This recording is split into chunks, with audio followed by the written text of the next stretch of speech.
Sweden میں قرآن پاک کی بے حرمتی، پوری امت مسلمہ سراپا احتجاج۔ مسلمانوں نے دنیا کے ہر کونے میں اپنا احتجاج ریکارڈ کروایا، چاہے وہ عرب امارات ہو، عراق ہو، فلسطین ہو، یمن ہو، شام ہو، ترکیہ ہو، پاکستان ہو۔ مسلمانوں نے کفار کو یہ پیغام دیا، اگر ہمارے دین کی بات آئے گی تو ہم سب متحد ہیں۔ امت دے ماتھے دا جھومر بن جاندا جے جناب ایٹمی طاقت دا وزیر اعظم بغیرت ہوئے تو گلی گلی رول جاندا۔ اور اگر تم ہمارے دین کی بے حرمتی کرو گے، اور شاید تم یہ سمجھتے ہو کہ تم ہمارے دین کی بے حرمتی کر کے تم چھپ جاؤ گے، یہ بات مت بھولنا کہ اگر ہم لوگ جہاد پر آ گئے تو ہم لوگ تمہارے گھر میں گھس کر تم کو ماریں گے۔ اس کے علاوہ پاکستان نے بھی بھرپور احتجاج میں اپنا حصہ شامل کیا، اور پاکستان کے ہر لیڈر نے، ہر جماعت کے لیڈر نے متحد ہو کے، چاہے وہ پی ٹی آئی ہو، پی ایم ایل این ہو، ٹی ایل پی ہو، جے یو آئی ہو یا جمعیت طلبہ اسلام ہو، ہر پارٹی نے اپنا احتجاج ریکارڈ کروایا، اور ہر ایک لیڈر نے یہی تلقین کی کہ ہم اس بات کی بھرپور مذمت کرتے ہیں۔ جو سویڈن کے اندر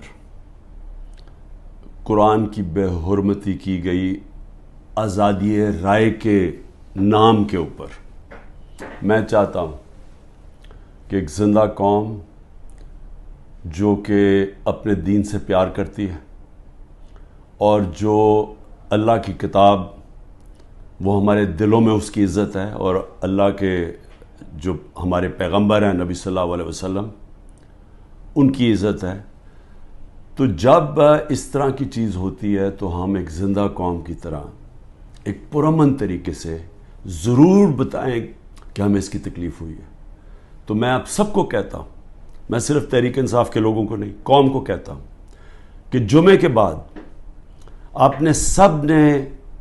جمعے کی نماز کے بعد نکل کے مظاہرہ کرنا ہے۔ اور ٹی ایل پی نے یہ بھی مطالبہ کیا کہ سویڈن کے سفیر کو ملک سے واپس بھیجا جائے اور ان کے ساتھ تعلقات ختم کر دیے جائیں۔ اور اس کے علاوہ امت مسلمہ کا یہی کہنا ہے کہ اگر تم لوگ یہ سمجھتے ہو کہ تم ایسی حرکتیں کر کے ہمارے دلوں کو نقصان پہنچاؤ گے، تو اگر ہم جہاد پر آ گئے تو تم لوگوں کو چھپنے کی جگہ نہیں ملے گی۔ جس کے بعد اس رد عمل کے بعد پوری امت مسلمہ نے جب سراپا احتجاج کیا، اقوام متحدہ کے جو سیکرٹری جنرل ہیں ان سے میں رابطہ کرنے کی کوشش کر رہا ہوں، اور ان سے میں گزارش کروں گا کہ اس واقعے کے حوالے سے فی الفور وہ یون میں ایک اجلاس بلائیں، اور اس اجلاس میں تمام جو اسلامی ممالک کے جو سربراہان ہیں یا ان کے نمائندوں کو وہاں پر بلائیں، تاکہ وہ اپنی سربراہی میں اس اجلاس میں نہ صرف ایک مذمتی قرارداد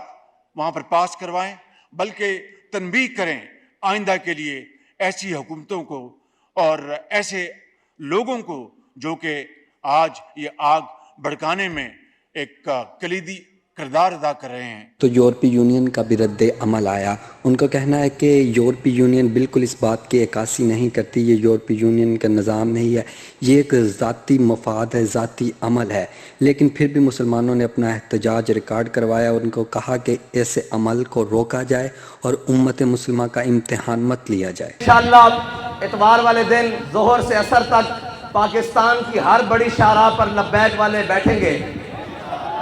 اس لیے کہ ہمارے پاس اقتدار نہیں ہے۔ آپ نے گھر سے مسلح اور قرآن لے کر آنا ہے۔ عصر سے مغرب تک سب نے اتوار والے دن قرآن اور مسلح لے کر آنا ہے، پاکستان کی ہر بڑی شاہراہ پر لبیک والے، جیسے لاہور ہے تو لاہور میں مال روڈ پر، کراچی ہے تو شاہراہ فیصل